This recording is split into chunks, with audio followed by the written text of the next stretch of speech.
Hello friends, you are watching Mr. Professor YouTube channel. This is our video lecture number 14 and we are solving the previous year questions from matrices. तर बघा आज आपण इथे 3 questions घेणार आहोत. त्यातला पहिला क्वेश्चन हा कर्नाटका CET 2018 मध्ये विचारण्यात आलेला आहे. जो सेकंड क्वेश्चन आहे तो KEAM 2017 मध्ये विचारण्यात आलेला आहे आणि जो लास्ट वन आहे तो महाराष्ट्र CET 2013 मध्ये विचारण्यात आलेला आहे.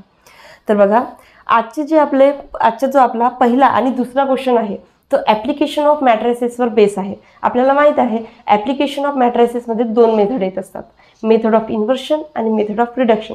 तर त्यावरच आधारित हे 2 क्वेश्चन आहे जे की आपण सॉल्व करणार आहोत.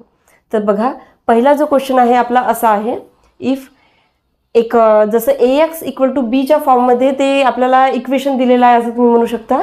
आणि पुढे तो क्वेश्चन असा आहे, then the values of x and y respectively are. म्हणजे यामध्ये आपल्याला x आणि y च्या व्हॅल्यूज फाइंड आउट करायचं आहे. तर बघा आधी आपण जे दिलेलं आहे जे म्हणजे जसं की आपण म्हटलेलं आहे ते AX असं कॅपिटल X = B च्या फॉर्ममध्ये आहे. म्हणजे यात जे A आहे ही मॅट्रिक्स आहे 2x2 ची. म्हणजे A हे मॅट्रिक्स ऑफ कोएफिशियंट आहे, एक्स आहे जे मॅट्रिक्स ऑफ व्हेरिएबल आहे आणि जे ही टर्म दिसत आहे B ची टर्म दिसत आहे ते मॅट्रिक्स ऑफ कॉन्स्टंट आहे. ओके, तर आपण ते लिहून घेऊया ॲज इट इज. 1 - 1 1 1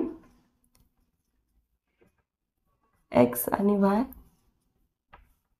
आणि 2 आणि 4. बघा तर अशा प्रकारे आपल्याला हे दिलेलं आहे. तर यावरून आपल्याला या x आणि y ची व्हॅल्यू फाइंड आउट करायची आहे. तर बघा आपण याला या 2 मॅट्रिक्सचं मल्टिप्लिकेशन करून आपल्याला इथे एक म्हणू शकतो आपण सायमल्टेनियस इक्वेशन मिळेल. ते इक्वेशन सॉल्व करून आपल्याला x आणि y च्या व्हॅल्यू आपण फाइंड आउट करू शकतो. तर बघा कशा प्रकारे आपण त्याचं मल्टिप्लिकेशन करू शकतो. हा फर्स्ट रो इंटू हा कॉलम घ्यावा लागेल, नंतर सेकंड रो इंटू पुन्हा तो कॉलम घ्यावा लागेल आणि इक्वल टू हे आपल्याला कॉन्स्टंट दिलेला आहे. तर त्यावरून आपल्याला 2 इक्वेशन मिळणार. तर बघा 1 × x x 1 × y + y = 2 घ्यावा लागेल. ओके, पुन्हा -1 × x -x 1 × y y आणि हे 4. बघा अशा प्रकारे आपल्याला 2 इक्वेशन मिळालेले आहे आणि अशा प्रकारची इक्वेशन आपण सॉल्व केलेले आहे. त्याच प्रकारे आपण हे इक्वेशन आता सॉल्व करूया जेणेकरून आपल्याला x आणि y ची व्हॅल्यू मिळेल. बघा तर या 2 इक्वेशनला जर आपण ॲडिशन केले तर आपल्याला y ची व्हॅल्यू मिळू शकते. तर आपण या म्हणजे इक्वेशन 1 बघा आपण इथे लिहून घेऊया. Equation 1 addition of equation 1 and 2 we get. Okay, बघा आपण अशा प्रकारे हे लिहून घेऊया x + y = 2. इथे आपण ॲडिशन करणार आहोत त्यामुळे ॲडिशनची साईन देऊया. पुन्हा -x + y = 4. ओके, आता x + y - x म्हणजे इथे 0 येणार, y + y 2y येणार. ओके, बघा 2 + 4 6 येणार. आपण हे सॉल्व करू शकतो. बघा y म्हणजे इथे 2y = 6 असं येणार ना. बघा या 2 ला आपण राईट हँड साईडला ट्रान्सफर करू शकतो. ते अशा प्रकारे होईल म्हणजेच y = 3. इथे आपल्याला y ची व्हॅल्यू मिळालेली आहे. बघा आता आपण याला एक इक्वेशन देऊ, इक्वेशन नंबर 3 म्हणूया. आता बघा y ची व्हॅल्यू आपण जर इक्वेशन 1 मध्ये पुट केली तर आपल्याला x ची व्हॅल्यू मिळू शकते. तर आपण ती पुट करूया. बघा आपण म्हणू शकतो y = 3, put y = 3 in equation 1 we get. असं प्रॉपर लिहून घ्यायचं जेणेकरून आपल्याला कन्फ्यूज सुद्धा होणार नाही. बघा हे आहे इक्वेशन 1, x + y ची व्हॅल्यू आपल्याला 3 पुट करायची आहे जी की आपण लिहून घेऊया आणि = 2 दिसत आहे. बघा आता हे आपण सॉल्व करूया. x = हा 3 आपल्याला राईट हँड साईडला न्यावं लागेल. याला मायनस साईन याचं मायनस साईन होईल, पॉझिटिव्हचं निगेटिव्ह होईल. तर 2 - 3 -1 x म्हणजे आपल्याला इथे x ची व्हॅल्यू सुद्धा मिळालेली आहे. म्हणजे आपण असं करू शकतो आन्सर x = -1 and y = 3. बघा, तर हे आपल्याला ऑप्शन नंबर डी मध्ये दिसत आहे, म्हणजे option number D is correct one. तर बघा, अशा प्रकारे तुम्ही इक्वेशन फॉर्म करून आणि ते सॉल्व करून एक्स आणि वाय या व्हेरिएबलच्या व्हॅल्यूज काढू शकतात. अशा प्रकारचे क्वेश्चन तुम्हाला सीईटी मध्ये नक्कीच पाहायला मिळणार. ओके, तर यानंतर आपण सेकंड क्वेश्चन बघूया. बघा, तर सेकंड क्वेश्चन मध्ये सुद्धा आपल्याला ax इक्वल टू बीच्या फॉर्ममध्ये हे दिलेलं आहे आणि X Y Z is equal to म्हणजे एक्स वाय झेडची तुम्हाला व्हॅल्यू इथे फाइंड आउट करायला सांगितलेली आहे. तर बघा, आधी आपण बघ जे दिलेलं आहे ax इक्वल टू बीच्या फॉर्ममध्ये इथे आपण लिहून घेऊया. ax इक्वल टू बी हे आपण लिहून घेऊया as it is. 1 0 0 2 4 0 -3 5 1 x y z आणि हे बी. जसं की आम्ही फर्स्ट क्वेश्चन मध्ये सांगितलेलं आहे, हे मॅट्रिक्स ऑफ कोएफिशियंट आहे, हे मॅट्रिक्स ऑफ व्हेरिएबल आहे आणि हे मॅट्रिक्स ऑफ कॉन्स्टंट आहे. ओके, तर बघा, ज्या प्रकारे आपण आधीच्या क्वेश्चन मध्ये मल्टिप्लिकेशन करून इक्वेशन फॉर्म केलेले आहे, त्याच प्रकारे या इथेही आपण इक्वेशन फॉर्म करून घेऊया. फक्त ही 2x2 ची मॅट्रिक्स होती, ही 3x3 ची मॅट्रिक्स आहे. फक्त एवढाच डिफरन्स आहे. तर आपण इक्वेशन फॉर्म करून घेऊया. तर बघा, हा फर्स्ट रो इंटू असा या प्रकारे आपल्याला कॉलमशी मल्टिप्लाय करावं लागेल, जेणेकरून आपल्याला फर्स्ट इक्वेशन मिळेल. तर बघा, 1 into X X plus 2 into Y 2y -3 into Z -3z equal to 1. फक्त मल्टिप्लिकेशन करताना स्लोली करायचं, जेणेकरून मायनस आणि प्लसच्या साईनमध्ये गडबड व्हायला नको. बघा, त्याच प्रकारे आपण सेकंड रो इंटू कॉलम करूया. बघा, आता इथे 0 आहे, त्यामुळे लिहिण्याची गरज नाही आहे. आपण डायरेक्ट 4 इंटू वाय करूया. इथे 4y plus 5z equal to 1. त्याच प्रकारे थर्ड रो इंटू कॉलम. इथेही 0 0 आहे, एक्स आणि वायच्या टर्म 0 आहे, त्यामुळे आपण झेड करूया. Z into 1 equal to 1.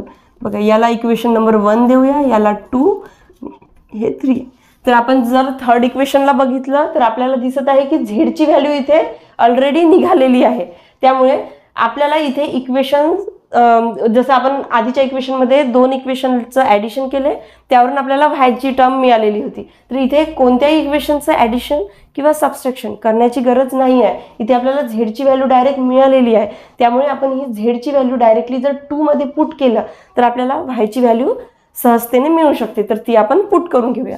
बघा, इथे आपण लिहूया put Z equal to 1 in equation 2 we get. बघा, आता 4y प्लस 5 झेडची व्हॅल्यू 1 आहे, ती आपण इथे लिहून घेऊया. 5 इंटू 1 इक्वल टू 1. हे आपल्याला सॉल्व करता येते, आपण हे सॉल्व करून घेऊया. 4y plus 5 equal to 1. 4y equal to 1 minus 5. 5 इकडे गेल्यानंतर निगेटिव्हमध्ये जाईल. 1 minus 5 minus 4. 4y y equal to -4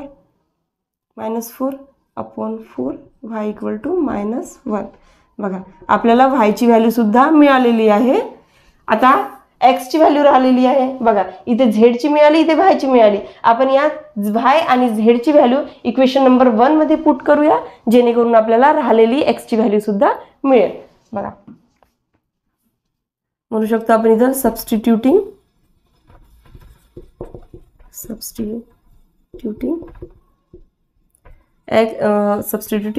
y equal to -1 and z equal to 1 in equation 1 we get.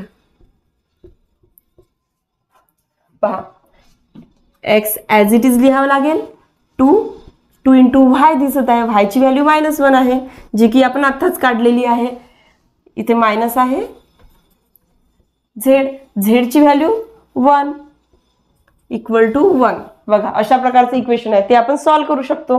x -2 -3 equal to 1. -2 -3 -5 equal to 1. हा 5 इकडे transfer करावा लागेल, त्यामुळे 1 + 5 होणार आणि x = 6. बघा अशा प्रकारची आपल्याला x ची व्हॅल्यू मिळालेली आहे. आपण इथे लिहून घेऊया. बघा x y z ही व्हॅल्यू आपल्याला काढायची होती. x ची व्हॅल्यू 6 आहे, y ची व्हॅल्यू -1 आहे आणि z ची व्हॅल्यू 1 आहे. तर बघा अशी टर्म आपल्याला ऑप्शन नंबर डी मध्ये दिसत आहे, म्हणजे option number D is correct one.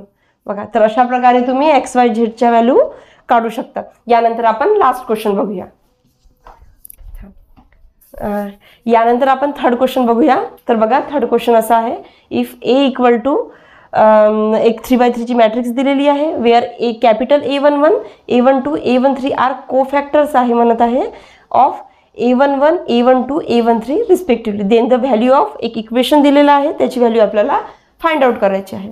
तर बघा जे कॅपिटलमध्ये आहे ते कोफॅक्टर आहे आणि जे स्मॉल ए मध्ये दिसत आहे ते एलिमेंट आहे. एलिमेंट जसं हा A11 ची टर्म आहे अशा प्रकारे. तर बघा आधी आपण जी दिलेली मॅट्रिक्स आहे ती ॲज इट इज लिहून घेऊया. Okay,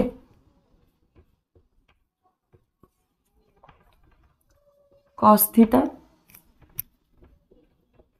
sine theta 0 minus sine theta cos theta 0 0 0 आणि 1. बघा आपण as it is he matrix लिहून घेतलेली आहे. तर बघा जी आपल्याला काढायची आहे टर्म त्या टर्मला जर तुम्ही बघितले तर इथे A11 आणि म्हणजे स्मॉल A11 आणि कॅपिटल A11चं कॉम्बिनेशन आहे. म्हणजे आधी आपल्याला या सर्वांच्या व्हॅल्यू फाइंड आउट करून घ्यावं लागेल, त्या यात पुट करावं लागेल आणि ते सॉल्व करून आपल्याला या इक्वेशनची व्हॅल्यू मिळणार.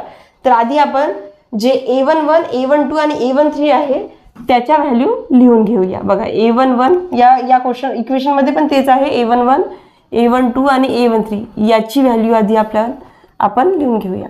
याची व्हॅल्यू आपल्याला या मॅट्रिक्सवरूनच काढता येईल. A11 म्हणजे पहिल्या रो फर्स्ट कॉलमची टर्म, ही एलिमेंटची पोझिशन आहे. स्मॉल A11 म्हणजे A12 first row second column म्हणजे साइन थीटा आणि A13 first row third column म्हणजे 0. तर आपल्याला स्मॉल एच्या व्हॅल्यू मिळालेल्या आहे. आता आपल्याला कॅपिटल A11 म्हणजे कोफॅक्टर आणि कोफॅक्टरचा आपल्याला फॉर्म्युला माहित आहे. तो फॉर्म्युला आता इथे आपल्याला अप्लाय करावा लागेल.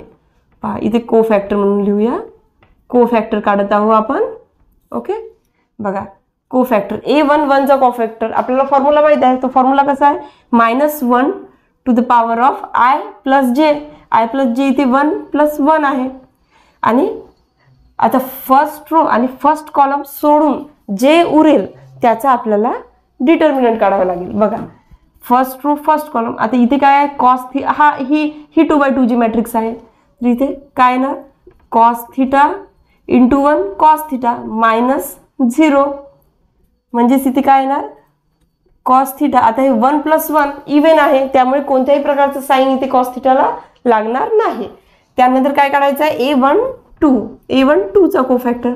तर बघा -1 टू द पॉवर 1 + 2 इंटू आता पहा फर्स्ट रो आणि सेकंड कॉलम सोडून जे टर्म उरेल त्याचा डिटर्मिनंट म्हणजे -sin theta into 1 -sin theta.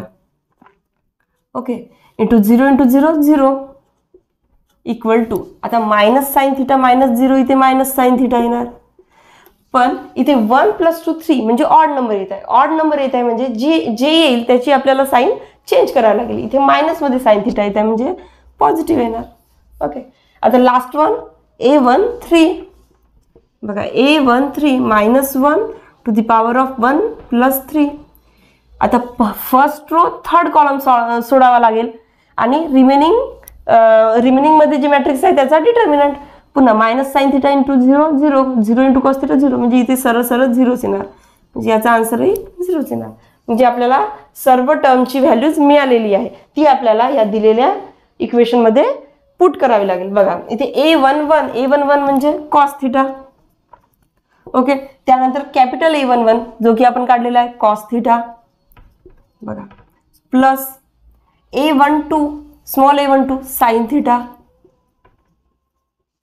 त्यानंतर capital A12 plus sine theta plus small A13 0 आहे, स्मॉल कॅपिटल A13 तो सुद्धा 0 आहे. बघा अशा प्रकारे व्हॅल्यू पुट केल्यानंतर या प्रकारचं आपल्याला इक्वेशन मिळणार. ते आपण सॉल्व्ह करून घेऊया. Cos theta into cos theta cos square theta आणि sine theta into sine theta sine square theta येणार. ही टर्म तर 0च आहे त्यामुळे लिहिण्याची गरज नाही आहे. हे इक्वेशन आपल्याला सर्वांसाठी फॅमिलियर आहे. Cos square theta plus sign square theta काय येत असते 1. म्हणजे हे लिहायची गरज नाही आहे. डायरेक्ट म्हणजे आपलं याचं आन्सर 1 येते. आता 1 हे आन्सर आपल्याला ऑप्शन नंबर बी मध्ये दिसत आहे. म्हणजे option number B is correct one. बघा तर अशा प्रकारे आपण कोफॅक्टर काढून या थर्ड क्वेश्चनचा आन्सर आपण काढलेला आहे. फर्स्ट आणि सेकंड क्वेश्चनपेक्षा हा थर्ड क्वेश्चन थोडा वेगळा होता. तर अशा प्रकारे आपण या तिन्ही क्वेश्चनचे आन्सर फाइंड आउट केलेले आहे बाय प्रोसिजरने. तर तुम्ही हे पॉज करून नोट डाऊन करू शकता. Thank you for watching. See you in the next video.